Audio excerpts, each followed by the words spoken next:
Tennessee This Week from WATE's 6 on Your Side starts now. Hello and welcome to Tennessee This Week. I'm Bo Williams. Don has the day off. Up first for us today, Governor Bill Lee now saying he supports President-elect Donald Trump's proposal to shut down the U.S. Department of Education. The governor addressing reporters on Wednesday. Take a listen. I think that Tennessee is incredibly capable of determining how dollars should be spent to take care of kids with disabilities, to take care of kids that live in sparse population or with English as a second language. I think Tennessee is best prepared to determine how to spend dollars on behalf of the children of this state and how they are educated. All right, so you heard what the governor had to say. Joining us today to discuss all of this, WATE political experts Craig Griffith and Michael Covington, as well as former State Representative Julia Hurley, in for Courtney Piper. Julia, great to have you join us. Yeah, great to have you here. And guys, good to see you as well. Glad to be here as well. All right, so let's talk about this. First of all, let's just talk about, as far as the Department of Education, the proposal that is out there from the president-elect to maybe do away with that department. Craig, let me get your thoughts. Just first of all, what comes to mind? Because you've got some saying, yeah, this is a good idea. Others saying that, well, still, you know, you have federal student loans, and how do you work with children with disabilities? That all comes from the Department of Education as far as on the federal level. So give me your thoughts. Well, so far it's just been a concept that he said. He hadn't really, there's been no meat put on the bone is actually how you would do this. And yes, it would require quite a bit of unfolding of federal laws as well as different individual programs. And so, you know, if you remember back in the program in the summer, we discussed a proposal by Speaker Sexton to, reject the federal dollars so that Tennessee wasn't constrained by any of the requirements of federal education laws. So it doesn't surprise me at all that they're on board with this particular proposal. But on the other hand, we don't know what it is now. We don't know how those funds will come to the state. I seriously doubt that they're going to give them all $1.8 billion here. Do with it whatever you want. It would require a beefing up of the state education department, if that happened, to officially administer those programs. And as they form the backbone, actually, of many rural counties' budgets for education. So it affects more rural areas than urban areas. So there's a lot of issues that had to be worked through before this becomes a proposal and then actually becomes in fact. Yeah, still some steps ahead. But Julia, just on the surface, I mean, state, should they be in charge? Federal government? Do you like the proposal, or what are your thoughts? Well, I love that we are finally taking some initiative. I know there have been previous elected officials in the state of Tennessee who have had big names, U.S. senators and the like, who have worked for 30 years to try to dismantle DOE. It's not something that's a new idea. It just so happens that Donald Trump now has it, and he's the guy on top. Let's get in line with that. Number one. Number two, I absolutely agree here with some of that. We have absolutely no idea how this is going to roll out. Right. And you will absolutely have to bump up funding for our own state education system. You have to look at the counties have a maintenance of effort requirement. So when the state money comes, the counties have to be required by law to maintain the effort of the standard of the education conversation. So where's that money going to come from? Is that going to come from continuing ed on the county commission tax side? We've got a lot of different conversations of where will the funding come from, how will it be managed, but we can't do anything without starting it first. So at least the conversation's out there. I am in full support of defunding DOE. All right, Michael? You all aboard? No, wait a second, defunding it? Or defunding it. Liberating, same thing. So, there's no concept, I think, now of actually stopping those funds and lowering the national debt. So it's not defunding. Doge would probably have a different argument. We can get to that in a minute. Michael, I want you to chime in real quick. Just your thoughts. You pro the state handling all this, or do you still think the federal government still needs to have a hand? I think the state can handle it. I do not think the state is ready to handle it because I don't think the state has any concept of what the full scope of the Department of Education really was. I'm sure there was some waste in DOE, but I'm also very pleased with the amount of work they put into making sure that children with disabilities weren't disenfranchised. And so I want to make sure that those individuals or those students aren't left behind in this. And I want to make sure that there's someone there in Washington that can answer questions from the states when they try to figure out, what about this, what about that? Right, exactly. And let me throw this out there too, because vouchers are back on the table. So does this come into play? Or does it impact it, or does it, it's a totally different topic and the two aren't even related here? A cynic would say, that if you look at Governor Lee's latest proposals for vouchers, it differs in one aspect from the last proposal in that the last proposal was 1 year of a limited number of vouchers, and then next year, universal. Anyone in the state who wanted a voucher, regardless of where they went to school or their income levels, could apply for a voucher. That is not in this most current version that he's presenting to the legislature now. And you wonder if that was an economic decision, whether the vast amount of money it would require to go in 2 years to universal. And is there a thinking in the back of their mind that, well, there is a pot of money that perhaps could be used for universal vouchers? So it's so, you're just such now in the concept, it's hard to really make any sort of strong decisions on what's going to happen. Right. But Julia, do you think, is this something that's being thought about? You have to think with the voucher topic? So yeah, the education freedom topic is a hot button topic right now. I believe that once you roll that program out, as he said, there'll be limited ability for it and then possibility of universal. It is a small rollout program. I think that's the test program. Any parent or family that has a child, as you stated, with disabilities, we don't want them to be left out of the situation. Will be able to receive that same scholarship. They should be able to move that child wherever they feel is best for that child's education and care. So in that aspect, I think the Education Freedom Act could be a win. Michael? Change is coming. Okay. Change is coming really fast. I think we'll be fine, because I think at the end of the day, what we have is professional educators, and I'm relying on all of the support network that puts teachers in classrooms and enables them to educate children. As long as they get the support they need, I can be all for it. I can literally get behind this and support it and push it and promote it in any way that's necessary. But I do not want any child left behind, and I don't want any parent placed in a situation where they're having to make tough decisions only because we did away with the Department of Education. So and that's the concern with our regular pundit, Courtney Piper. She has a child that has a special needs. And there's a concern amongst that group of parents that those issues will not be addressed by the state as the different requirements are now on the federal government side. So, there's going to be a lot of parents that are very concerned about what's going to happen to my child. And they need to work beforehand, not backhand, on addressing those issues with those parents. Otherwise, it's going to be a calamity. It just seems like there needs to be still a lot of discussion. I know this is something that was thrown out there, and the president-elect had talked about it, the governor now commenting on it, but there are a lot of pieces that need to be put together here to make all of this work if this is indeed what happens down the line. And we'll need 60 votes to make that happen as well. That is true. 60 Senate votes. That is true. All right, on that, we're going to take a break here for a second. Still to come, though, on Tennessee This Week. We'll be taking a look at President-elect Trump's cabinet nominations. Stay with us.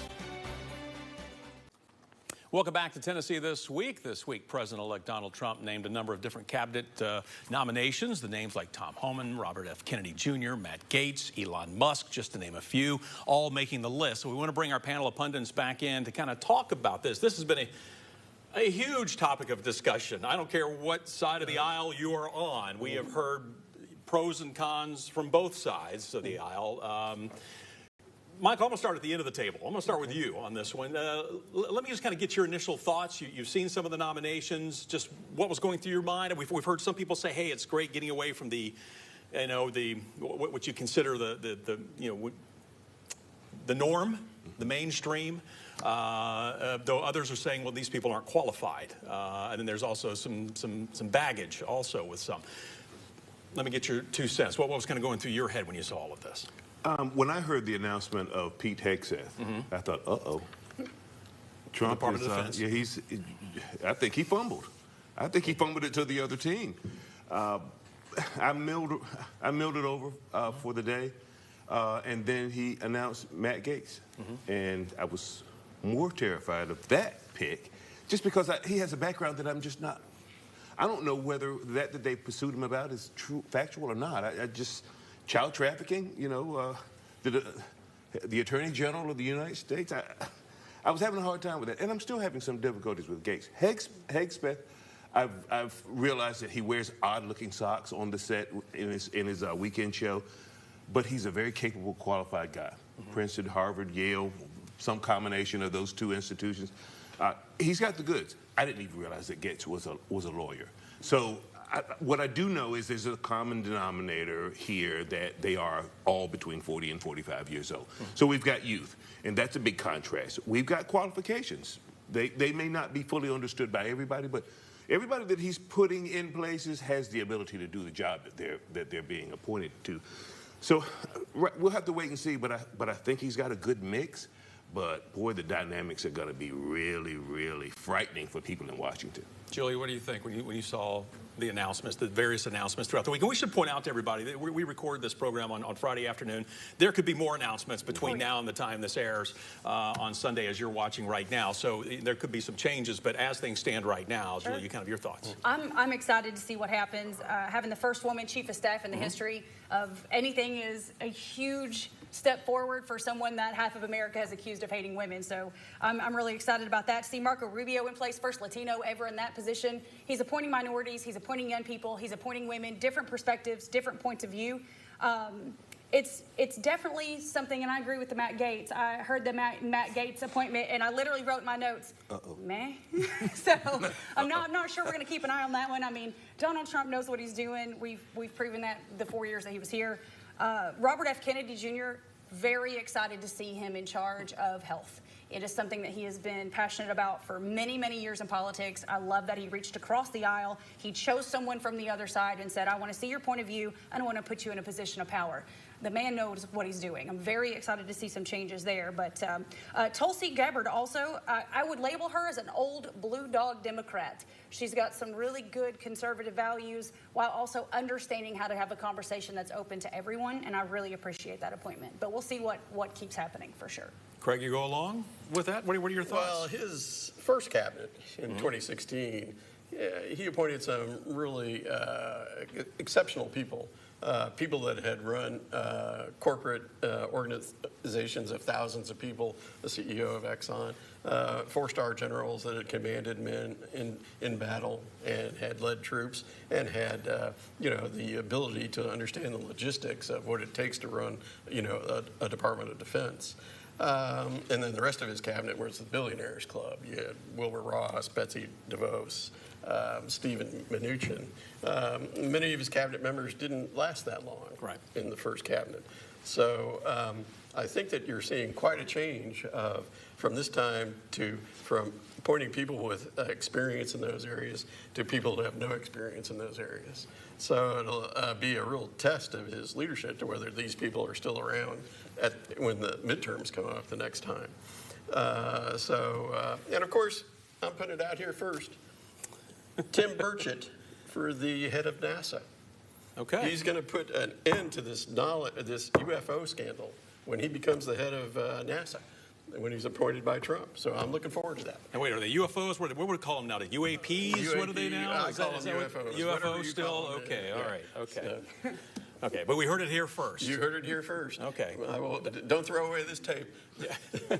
But there is a lot of... you hear from both sides, right? And by the way, it's not on tape anymore. Everything's digital. Okay. But you do hear a lot of people. Will they get the support? From their peers, from the others in Congress. I mean, are they? Because you've already heard some people come out attacking these selections, and others praising these selections. So well, the question is it going to go through the confirmation exactly. process? I mean, because even Burchett, you brought up Tim Burchett, and he wasn't like resounding yes. He's like, I'm hopeful. Right. So whether he tries to go for recess appointments is interesting.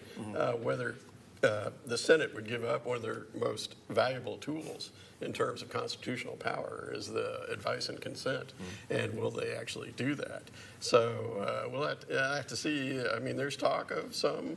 It's not unheard of for a cabinet nominee. And by the way, Elton Musk is not a cabinet nominee. His little thing is outside of the government. But will they? There's some talk that some of the senators are not pleased with some of these nominations. So only time will tell. Well, I say it's their job to be displeased. It's their job as their party leadership to be displeased. Everybody has a talking point. Everyone has constituents that they serve. Not everyone agrees on everything all the time. So whatever their talking points are for that specific conversation, that's what they were given to talk about, and they agreed with that and said they would do it. Not everybody's going to agree on everything. What I can say for absolutely certain is I agree with you when you said the very first cabinet he ever appointed was full of 4-star generals, and they didn't like Donald Trump, and he still got a lot done. So let's see what he can get done with people that do like him. I have some mixed feelings about Elon Musk myself, being someone who is very, let's blow 10 rockets up to make sure we get where we need to go, but he still got where he needed to go. I will say Vivek Ramaswamy is someone I very much have confidence in as a Doge. I feel like those two combined people will make sure that things get pushed through in an efficient manner, and it may affect later on the conversation people are saying where they don't like it today. They'll find out when 1/3 of their government departments are cut, that conversation might change. Michael? When Pete Hegseth walks into the Pentagon the very first day, the very first person, the very first general that he sees that he does not like, or that looks at him in a way that he feels is disrespectful, out that side door he is going. He's already alluded to that. Yeah. Out that side door he is going. So if they don't like his plan, which is Donald Trump's plan, they can go ahead and start packing their offices up right now. Good riddance to you. Next man up. And that's the military that Donald Trump is going to put together. By God, we're going to be as strong as any military in the world. We're going to be stronger. We're going to be better weaponized. And if you mess with us, we're going to deal with you promptly.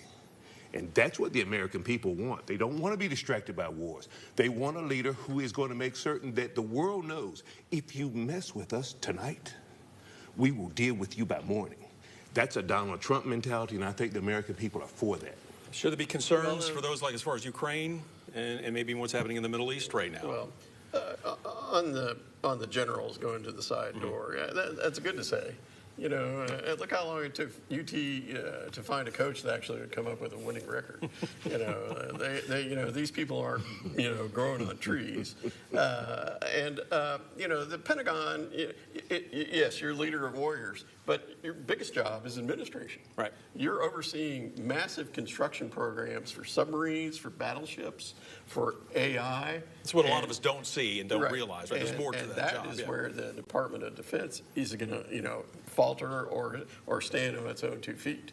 So, the bombing of other countries and things like that gather a lot of attention, but it's the minutia of the job that's going to make it for a successful SecDef in the future. So, that we'll have to see how his management skills go.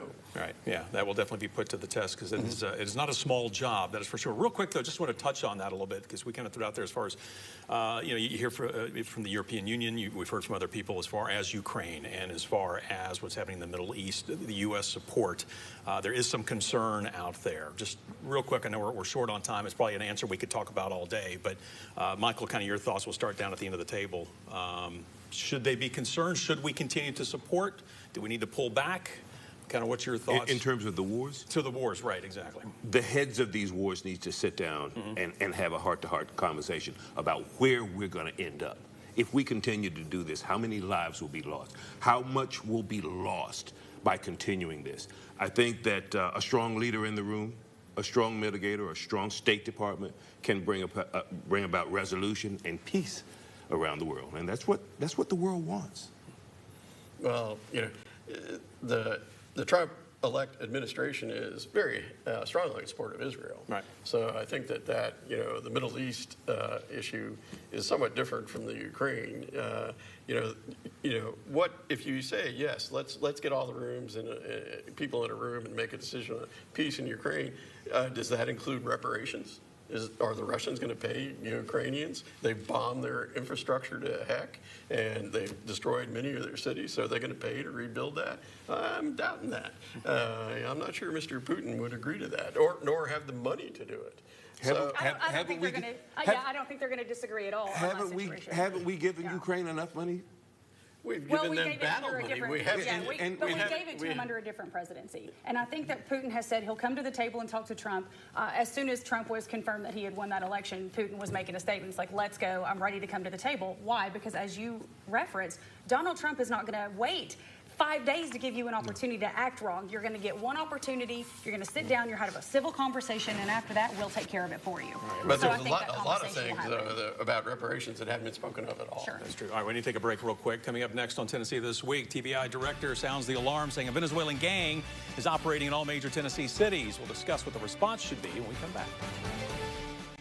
All right, welcome back to This Week, to Tennessee This Week. On Tuesday, TBI Director David Roush sounded the alarm and told Governor Lee that a Venezuelan gang is operating in all major Tennessee cities. Take a listen.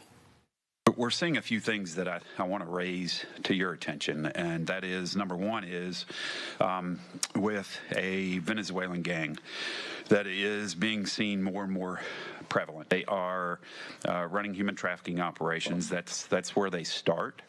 But we are now, talking with our peers throughout the country, have learned that they have a pathway to more violence. Second part is they will get engaged in organized retail theft. That becomes their next phase, and so they'll gather these individuals that they bring over illegally and put them out into our shopping areas and steal. And then the next step that they move into is the drug trade.